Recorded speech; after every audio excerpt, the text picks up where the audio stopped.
UP में विधानसभा की 9 सीटों पर हो रहे उपचुनाव में तमाम दिग्गज नेताओं के साथ ही समाजवादी पार्टी की महिला विधायक पूजा पाल भी जमकर प्रचार कर रही हैं।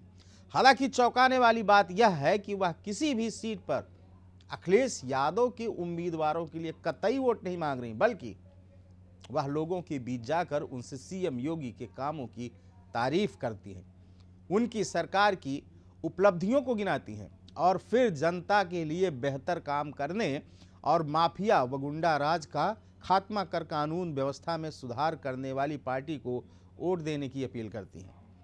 पूजा पाल वैसे तो समाजवादी पार्टी की विधायिका हैं, लेकिन वह सीधे तौर पर बीजेपी का नाम लिए बिना उसके लिए ही वोट मांग रही हैं। लोग उनके इशारों को आसानी से समझ सकें, इसलिए विधायक पूजा पाल नुक्कड़ सभाओं में भाषणबाजी करने के बजाय गांव और गलियों में जाकर लोगों से सीधे संवाद कर रही हैं। उनका ज़्यादा फोकस अपनी पाल बिरादरी के वोटरों पर ही होता है। पूजा पाल के विधायक पति राजू पाल की हत्या उनके शादी के महज 8 दिन बाद ही 25 जनवरी 2005 को फिल्मी अंदाज में की गई थी। हत्या का आरोप मौत के घाट उतारे जा चुके प्रयागराज के माफिया अतीक अहमद और उसके भाई अशरफ पर लगा था। दोनों भाई इस मामले में जेल भी गए थे।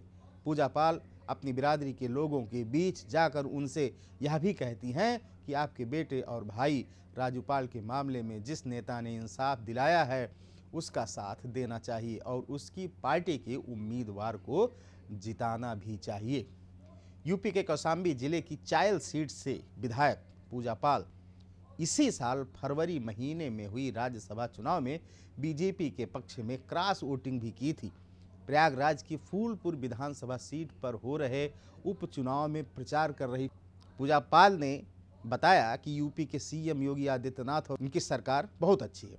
उन्होंने कहा कि सीएम योगी ने यूपी में माफिया और अपराधियों का गुंडा राज खत्म कर दिया है। कानून व्यवस्था बहुत बेहतर हो गई है, हर तरफ विकास हो रहा है, बहन बेटियां सुरक्षित हैं, उनके जैसी महिलाएं अब माफियाओं की गुंडागर्दी की वजह से विधवा नहीं हो रही हैं।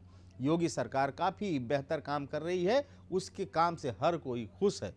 पूजा पाल ने बातचीत में कहा कि वह सीधे तौर पर वोटरों पर अपनी राय नहीं थोपती, बल्कि लोगों से उनके विचार जानती हैं। मौजूदा सरकार और पहले की सरकारों के कामकाज के बारे में पूछती हैं और उसके बाद कहती हैं कि उन्हें सबसे बेहतर उम्मीदवार और अच्छा काम करने वाला व उम्मीदों पर खरी उतरने वाली पार्टियों के प्रत्याशियों को ही जिताना चाहिए। तकनीकी सियासी मजबूरी के चलते वह खुलकर बीजेपी का नाम तो नहीं लेती, लेकिन उनके पक्ष में माहौल बनाने में कोई कोर कसर भी नहीं छोड़ती।